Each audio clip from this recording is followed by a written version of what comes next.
pas votre compte en banque. Vous n'êtes pas votre voiture. Vous n'êtes pas votre portefeuille. Ni votre putain de treillis. Vous êtes la merde de ce monde, prête à servir à tout. Fight Club est un film provocateur et nihiliste qui a fasciné, choqué et divisé dès sa sortie. Culte malgré lui, incompris par beaucoup, aujourd'hui on parle de Fight Club et on descend au plus profond de l'œuvre de Fincher.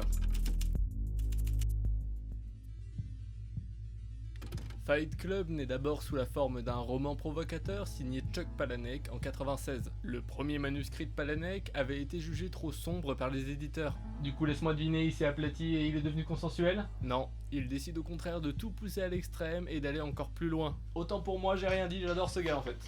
Résultat, un livre sulfureux, noir, profondément critique du consumérisme et du vide existentiel de l'Amérique moderne. David Fincher décide de s'emparer du roman. Il est alors connu pour Seven et The Game, qui sont deux films que je traiterai sur cette chaîne. Il est fasciné par les personnages obscurs, la thématique de la violence et de l'aliénation sociale. À l'image de ce que propose déjà le roman, Fincher veut un film radical, dérangeant, qui ne laisse aucun compromis aux attentes hollywoodiennes. Le tournage commence en 98 avec un budget confortable de 63 millions de dollars. David Fincher, célèbre pour son exigence extrême, tournait régulièrement entre 30 et 40 prises pour une seule scène. Ouais, faut être en forme, hein. Et ça tombe bien parce que Edward Norton et Brad Pitt l'étaient. Ils se sont beaucoup impliqués physiquement et ont suivi un entraînement intensif pour le film. Plusieurs coups portés dans le film sont d'ailleurs réels, notamment lors de leur premier combat où Norton frappe réellement Brad Pitt à la demande de Fincher. Brad Pitt s'est même fait retirer un morceau de dent pour accentuer l'aspect réaliste de son personnage. Le tournage s'est passé sans réel problème, mais quand le film a été terminé, le studio 20th Century Fox a été terrifié par le résultat,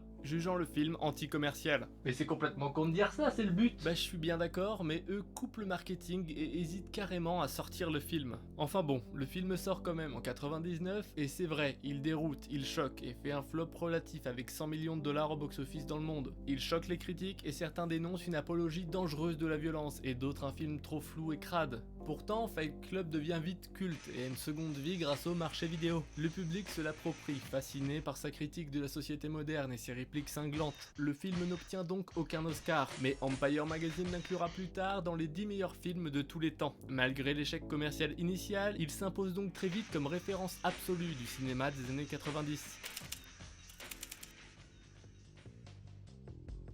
Fight Club raconte l'histoire d'un homme sans nom, prisonnier d'une vie monotone et consumériste et souffrant d'insomnie sévère. Sa vie bascule lorsqu'il rencontre Tyler Durden, un charismatique anarchiste qui le pousse à créer le Fight Club. Non mais règle numéro 1.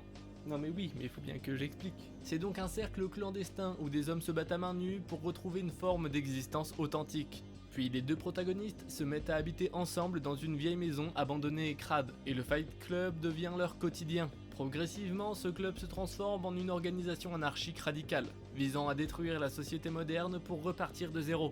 Mais tout bascule lorsque le narrateur réalise que Tyler Durden n'est autre que lui-même. La manifestation de ses frustrations et désirs refoulés. Le narrateur n'a pas de nom et ce n'est pas un hasard. Il incarne l'homme moderne dépersonnalisé par la société de consommation. Le film critique explicitement cette perte d'identité, mettant en scène un personnage en pleine désintégration psychologique, incapable de ressentir de vraies émotions.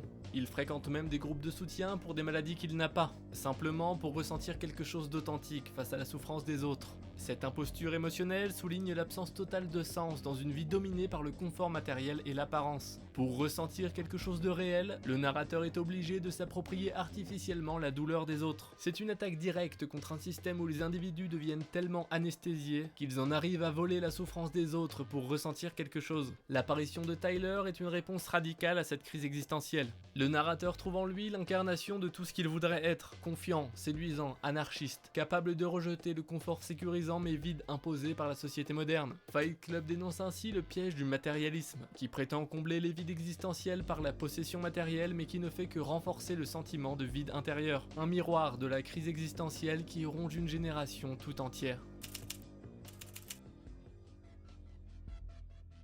Comme on le disait, Tyler Durden est bien plus qu'un simple personnage. C'est une personnification complexe des fantasmes et des cauchemars du narrateur. Initialement perçu comme une figure libératrice, il représente tout ce que le narrateur rêve d'être mais n'ose pas devenir. Il incarne la liberté, l'assurance, mais surtout la rébellion. Mais derrière cette apparente liberté absolue, Tyler est une figure profondément destructrice. Il rejette certes les valeurs superficielles du consumérisme, mais aussi toute forme de structure sociale, de morale et d'empathie. Il ne cherche pas simplement à libérer les individus de leur chaîne, il veut détruire complètement le monde pour le reconstruire selon ses propres termes. L'apparition de Tyler comme un double du narrateur révèle une schizophrénie profonde, révélant la lutte interne violente entre l'individu socialisé et ses pulsions anarchiques. Il est à la fois l'allié et l'ennemi intérieur. Cette dualité questionne où se situe la frontière entre la libération légitime de soi et le chaos pur et simple, entre la passivité et l'action, la lucidité et la paranoïa. Jusqu'où peut-on remettre en question le système sans entrer dans la haine et le chaos? Est-ce d'ailleurs même possible? Le film ne donne pas de réponse, mais il met en scène le vertige de cette question. Tyler Durden représente le concept nietzschéen du surhomme, un individu qui détruit toutes les valeurs morales conventionnées afin de créer ses propres normes, l'incarnation extrême d'une masculinité qui glorifie la violence et le chaos comme seul moyen d'expression authentique. Ce dédoublement de personnalité n'est pas seulement une projection individuelle, il représente une réponse radicale face au désenchantement généralisé de la jeunesse confrontée à un monde vide de sens.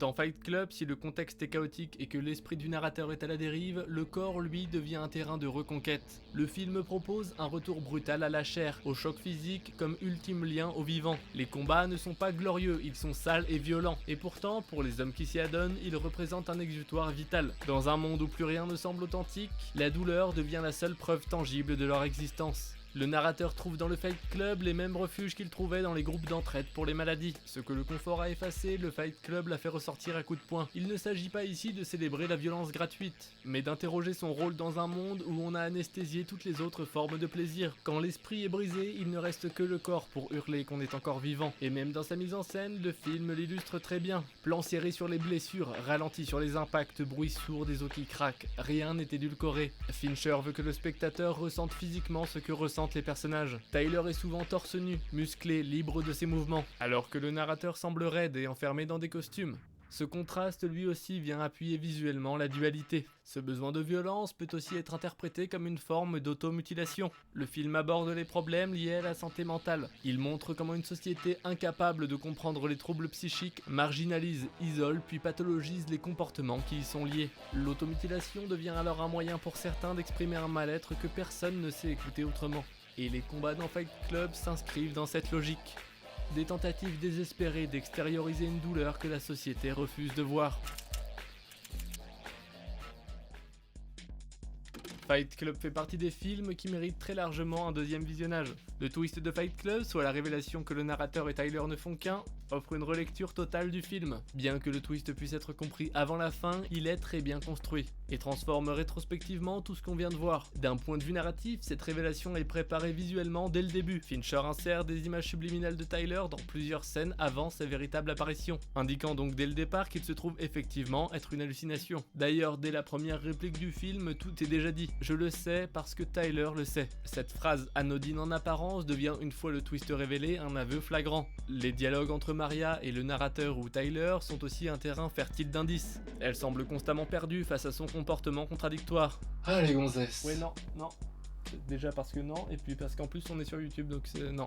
Les trois personnages ne sont d'ailleurs jamais tous les trois dans la même pièce. Plus subtil encore, quand le narrateur appelle Tyler après l'explosion, il laisse un message sur le répondeur et Tyler rappelle juste après. Or sur la cabine, il est spécifié qu'elle ne supporte pas les appels entrants. Celle-là, si vous l'avez vu sans mettre le film sur pause, bravo hein. Tyler est un masque de survie, une fracture psychique créée pour supporter une vie devenue insupportable. Il est le symptôme, pas la solution. Le film utilise ce retournement non pas pour choquer mais pour questionner. La révélation finale n'est pas un point d'arrivée, c'est une implosion. Et au milieu des décombres de cette conscience fracturée, une vérité émerge. Pour se reconstruire, il faut d'abord faire face à ce qu'on a nié.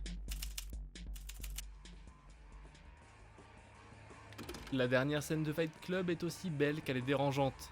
Le narrateur, après avoir enfin compris que Tyler était une partie de lui-même, se tire une balle dans la bouche. Un acte symbolique, mais qui agit comme un médicament miracle. Tyler disparaît, mais le narrateur survit. Et c'est là qu'est toute l'ambiguïté du film. Ce n'est pas une victoire triomphante, c'est une survie in extremis. Il ne gagne pas contre Tyler, il réussit juste à reprendre, peut-être, le contrôle. Mais ce geste, aussi radical soit-il, est-il encore une illusion que le narrateur se crée pour ne pas sombrer? Peut-on vraiment tuer une partie de soi? La mise en scène ne tranche pas et laisse planer un doute. Il ne reste donc à la fin que le protagoniste et Marla. Ils se tiennent la main devant le spectacle du chaos. Ce plan final, presque romantique dans son cadrage, c'est la société qui s'effondre littéralement. Et pourtant cette fin a quelque chose d'étrangement tendre. Deux âmes brisées au milieu des ruines. Mais là encore, rien n'est simple. Marla est-elle un point d'ancrage ou un refuge passager? Va-t-il se tourner vers elle pour avoir une nouvelle béquille psychique maintenant que Tyler est mort? La seule chose qui est sûre, c'est que le projet Chaos, lui, a réussi. Les tours explosent, les systèmes financiers s'effondrent. Tyler, malgré sa disparition, a laissé derrière lui une onde de choc. Le narrateur a peut-être récupéré son corps, mais le monde qu'il a contribué à saboter continue de s'effondrer.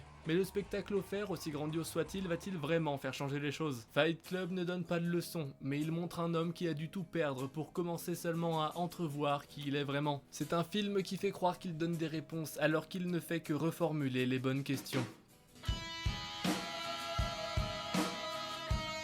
Merci d'être resté jusqu'à la fin. Si la vidéo vous a plu, n'hésitez pas à liker, commenter et vous abonner pour ne rien manquer. Et on se retrouve bientôt pour une nouvelle analyse.